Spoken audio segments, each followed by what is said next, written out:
کو بتائیں کہ لیاری جنرل اسپتال کا 8 برس سے شعبہ میڈیکو لیگل غیر فعال۔ لیاری جنرل اسپتال سے مریضوں کو دیگر اسپتالوں میں ریفر کیا جا رہا ہے۔ زیادتی کا شکار 14 سالہ فاطمہ کے میڈیکو لیگل کیس کے لیے اسپتال سے لیڈی ایم ایل کو طلب کیا گیا ہے۔ مزید کیا ڈیٹیلز ہیں اس خبر کی بتائیں گے ابراہیم رند۔ بتائیے گا ابراہیم۔ جی دیکھیں، بالکل افسوس کی بات ہے کہ لیاری جنرل اسپتال میں گزشتہ 8 برس سے میڈیکو لیگل سیکشن جو ہے وہ غیر فعال ہے اور وہاں پہ اب عمارت بن چکی ہے، اور گزشتہ روز جو معصوم 14 سالہ فاطمہ تھی جس کو جنسی زیادتی کا شکار ہوئی تھی اور اسپتال میں پہنچی تھی تشویشناک حالت میں، جس کا وہاں پہ ابتدائی طور پہ علاج تو کیا گیا، لیکن میڈیکو لیگل جو اس کی قانونی کارروائی ہوتی ہے اس کے لیے وہاں پہ میڈیکو لیگل سیکشن ہی نہیں تھا، جس کی وجہ سے وہاں کی انتظامیہ نے میڈیکو لیگل کے لیے جناح اسپتال کی انتظامیہ سے رابطہ کیا اور پولیس سرجن کراچی سے رابطہ کیا۔ تو اس کے بعد وہاں پہ جناح اسپتال کی جو لیڈی ایم ایل او ہے وہ وہاں پہ لیاری جنرل اسپتال میں پہنچی، جہاں پر لڑکی کا جو ہے وہاں پہ معائنہ کیا گیا اور میڈیکل رپورٹ جو ہے وہ بنائی گئی، سیمپل لیے گئے اور لیب کو بھیجے گئے، اور اس حوالے سے جو ہے کچھ سیمپل جو ہے اس کی لیب کے ابھی رپورٹ آنا باقی ہے، جس کے بعد جو فائنل جو ہے وہ مزید حقائق بھی سامنے آئیں گے۔ جبکہ اس کے علاوہ جو یہ شعبہ غیر فعال ہونے کی وجہ سے روزانہ کی بنیادوں پر لیاری جنرل اسپتال میں تشدد، جنسی زیادتی، لڑائی جھگڑے اور قتل جیسے اور دیگر جو سنگین کیسز ہیں ان کے میڈیکل لیگل کے لیے سول اسپتال، جناح اسپتال یا باسی شہر اسپتال کیسز ریفر کیے جا رہے ہیں۔ پورے کراچی میں جو ہے وہ 9 میڈیکل لیگل سیکشن پہلے فعال تھے، جس میں سے 6 غیر فعال ہو چکے، جس میں لیاری جنرل اسپتال کا میڈیکل لیگل سیکشن بھی شامل ہے۔ جبکہ اس کے علاوہ جو فعال سینٹر ہیں اس میں باسی شہر اسپتال ہے، سول اسپتال ہے اور جناح اسپتال ہے، جبکہ جو غیر فعال ہے اس میں لیاری جنرل اسپتال ہے، سندھ گورنمنٹ اسپتال لیاقت آباد ہے، سندھ گورنمنٹ اسپتال نیو کراچی ہے، سندھ گورنمنٹ اسپتال سعود آباد ہے، سندھ گورنمنٹ اسپتال اورنگی ٹاؤن ہے اور سندھ گورنمنٹ اسپتال کورنگی ہے۔ یہ جو غیر فعال ہیں جس وجہ سے محکمہ صحت سندھ بھی اس پہ توجہ نہیں دے رہا، نہ ہی پولیس سرجن کراچی اس پہ توجہ دے رہا، جس کی وجہ سے وہ شدید مشکلات کا سامنا کرنا پڑ رہا ہے۔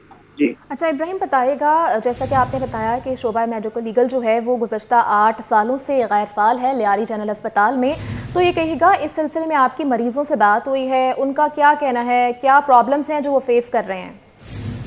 بالکل، روزانہ کی بنیاد پر وہاں پہ مریض ایمرجنسی میں آتے ہیں تو وہاں کے ڈاکٹر ہی ان کو بتاتے ہیں کہ یہاں پر میڈیکل لیگل کا سیکشن نہیں ہے، لہذا جو قریبی اسپتال ہے یا لیاری ہے وہ باسی شہر اسپتال ہے یا پھر سول اسپتال ہے یا جناح اسپتال ہے تو وہاں ریفر ہو جائے، تو وہاں پہ مریض ریفر ہو جاتے ہیں۔ روزانہ کی بنیاد پر جو بھی کیسز آتے ہیں وہاں سے ریفر ہو جاتے ہیں۔ جو خاص مخصوص قانونی کیسز ہوتے ہیں جس میں تشدد، جنسی زیادتی، قتل اور روڈ ایکسیڈنٹ جس کو قانونی حیثیت حاصل ہوتی ہے، وہ والے کیس جو ہے وہ صرف وہاں پر ریفر کیے جاتے ہیں، اور اس حوالے سے جو ہے وہ صرف جو ہے 3 شعبے فعال ہیں، جس کی وجہ سے روزانہ کی بنیاد پر درجنوں افراد آتے ہیں جن کو ریفر کیا جاتا ہے۔ تو اس حوالے سے پولیس سرجن کراچی سے بھی ہم نے بات کرنے کی کوشش کی، لیکن رابطہ نہیں ہو سکا کہ وہ اس حوالے سے تفصیلی بتا سکتے کہ وہ کچھ عرصے سے پہلے جو ہے وہ پہلے ہی لیڈی ایم ایل او اور مرد ایم ایل او کی شدید کمی تھی، اب جو ہے وہ غیر فعال ہونے کی وجہ سے ان کو مزید جو ہے باقی ایم ایل او جو ہے ان کو بھی 3 سینٹر میں تعینات کیا گیا، اور وہاں پہ بھی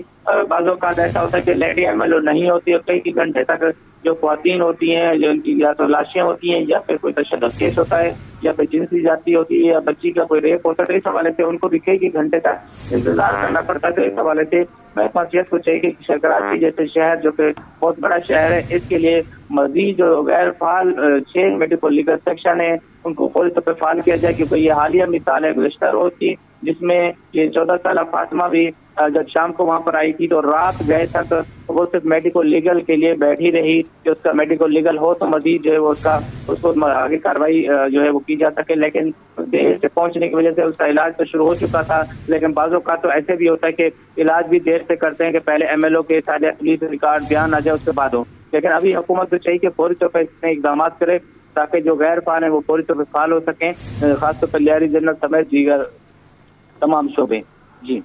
جی ابراہیم، یہ بتائیے گا کہ میڈیکو لیگل کی غیر فعالی پر ابھی تک محکمہ صحت سندھ کی جانب سے کوئی نوٹس کیوں نہیں لیا گیا؟ ابراہیم ساتھ ہی موجود رہے گا، ہمیں جوائن کیا ہے اس ایشو پر بات کرنے کے لیے lady police surgeon doctor Sumaiya نے۔ ڈاکٹر صاحبہ بہت شکریہ آپ کے وقت کے لیے، کیا کہیں گی آپ اس ایشو پر؟ گزشتہ 8 سالوں سے لیاری جنرل اسپتال میں جو ہے شعبہ میڈیکل لیگل غیر فعال ہے، مریضوں کو بلا شبہ بہت سی پریشانی فیس کرنی پڑ رہی ہے۔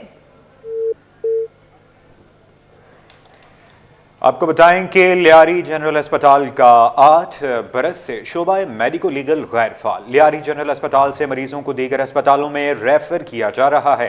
زیادتی کا شکار 14 سالہ فاطمہ کے میڈیکو لیگل کیس کے لیے اسپتال سے لیڈی ایم ایل کو طلب بھی کر لیا گیا ہے۔ جی ہاں بالکل، اپڈیٹ کر رہے ہیں کہ لیاری جنرل اسپتال کا 8 سال سے شعبہ میڈیکو لیگل غیر فعال ہے۔ اس حوالے سے ہمارے نمائندے ابراہیم رند نے ہمیں تفصیل اپڈیٹ کیا۔ بہت شکریہ ابراہیم اپڈیٹ کرنے کے لیے۔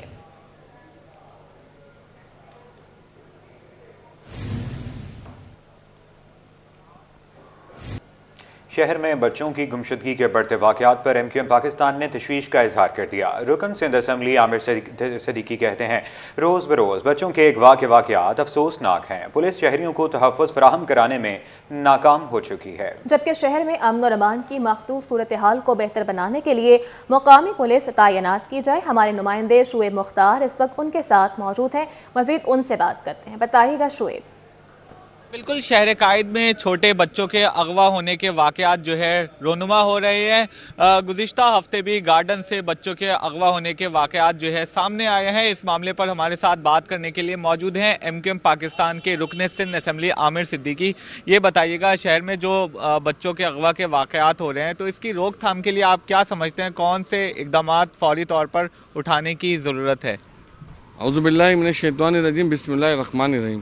جی بالکل اسی طرح سے کہ انتظامی معاملات بالکل بد سے بدتر ہو گئے، اور ہم نے کئی دفعہ کال اٹینشن کی صورت میں وزیر داخلہ صاحب کو ریمائنڈ کروایا کہ شہر کی صورتحال بد سے بدتر ہوتی جا رہی ہے۔ اب کشمور کنکروٹ سے سلسلہ کراچی کی طرف آن پہنچائے، آپ دیکھ سکتے ہیں کہ گارڈن شہر کے اندر سے بچوں کو کڈنیپ کرنا، تو پولیس کہاں سو رہی ہے؟ ان کی کوئی پیٹرولیم نہیں ہے، کوئی ان کی کوئی ڈور ٹو ڈور ان کی کیمپیننگ نہیں ہے، کہیں روڈ پہ نظر نہیں آتے، صرف جتھوں کی صورت میں کھڑے ہوتے ہیں، بائک والوں کو روکتے ہیں، ان سے پیسے لیتے ہیں اور تھانے پہ جاتے ہیں۔ تو تھانہ جو ہے ایک میکینزم پہ چلایا جا رہا ہے۔ کوئی جب سے میں سمجھتا ہوں کہ نئی گورنمنٹ آئی ہے، بس سے بدتر معاملات ہو چکے ہیں۔ اب کڈنیپنگ کے اوپر بات چل گئی ہے، اس سے زیادہ صورتحال اب کیا خراب ہوگی کراچی کی۔ جی بالکل، ان کا یہی کہنا تھا کہ جو شہر میں بچوں کے اغوا ہونے کے واقعات رونما ہو رہے ہیں، اس کی روک تھام کے لیے فوری طور پر جو ہے مقامی پولیس جو ہے تعینات کی جائے۔ ان کی جانب سے سندھ پولیس کی کارکردگی پر بھی عدم اطمینان کا اظہار کیا گیا ہے۔ ان کا یہ کہنا ہے کہ جب تک شہر میں مقامی ایس ایچ اوز تعینات نہیں ہوں گے تو مسائل حل نہیں ہوں گے۔ جی اور ناظرین، پی کارز میں ٹریفک کی روانی متاثر ہونا معمول بن گیا ہے۔ شہر کی اہم شاہراہوں سمیت چھوٹی سڑکوں پر ٹریفک کا دباؤ بڑھ گیا۔ سنگر چورنگی سے شاہ فیصل جانے والی سڑک پر ٹریفک سست روی کا شکار ہے۔ کازوے سے بلوچ کالونی فلائی اوور جانے والی سڑک پر ٹریفک کی روانی متاثر ہے۔ آئی چندریگر روڈ سے شاہین کمپلیکس تک بھی شہریوں کو مشکلات کا سامنا ہے۔ اسی پر تفصیلات جانتے ہیں نمرہ ریاست سے۔ جی نمرہ، آگاہ کیجیے گا کہ آپ کہاں موجود ہیں اور وہاں ٹریفک کی کیا صورتحال ہے اس وقت؟ اپڈیٹ کریں اپنے ناظرین کو کہ پی کارز میں ٹریفک کی روانی متاثر ہونا معمول بن گیا ہے۔ شہر کی اہم شاہراہوں سمیت چھوٹی سڑکوں پر ٹریفک کا دباؤ بڑھ گیا ہے۔ سنگر چورنگی سے شاہ فیصل جانے والی سڑک پر ٹریفک سست روی کا شکار ہے۔ کازوے سے بلوچ کالونی فلائی اوور جانے والی سڑک پر بھی ٹریفک کی روانی متاثر ہے، جبکہ آئی چندریگر روڈ سے شاہین کمپلیکس تک بھی شہریوں کو مشکلات کا سامنا ہے۔ آپ کو اپڈیٹ کریں کہ شہر کی اہم شاہراہوں سمیت چھوٹی سڑکوں پر ٹریفک کا دباؤ بڑھ گیا۔ سنگر چورنگی سے شاہ فیصل جانے والی سڑک پر ٹریفک سست روی کا شکار ہے۔ کازوے سے بلوچ کالونی فلائی اوور جانے والی سڑک پر بھی ٹریفک کی روانی متاثر ہے۔ آئی چندریگر روڈ سے شاہین کمپلیکس تک بھی شہریوں کو مشکلات کا سامنا ہے۔ اپڈیٹ کر رہے ہیں کہ پی کارز میں ٹریفک کی روانی متاثر ہونا معمول بن گیا۔ شہر کی اہم شاہراہوں سمیت چھوٹی سڑکوں پر ٹریفک کا دباؤ بڑھ گیا ہے۔ اسی پر تفصیلات جانتے ہیں نمرہ ریاست سے۔ جی نمرہ، آگاہ کیجیے گا کہ آپ کہاں موجود ہیں اور وہاں ٹریفک کی کیا صورتحال ہے؟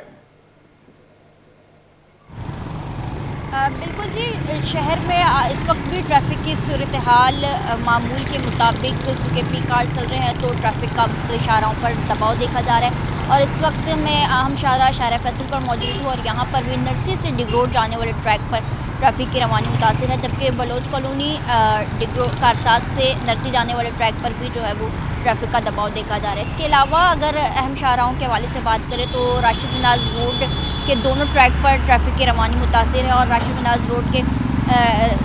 مناز روڈ سے ایئرپورٹ جانے والی جو شاہراہ ہے وہاں پر بھی ٹریفک کا دباؤ دیکھا جا رہا ہے۔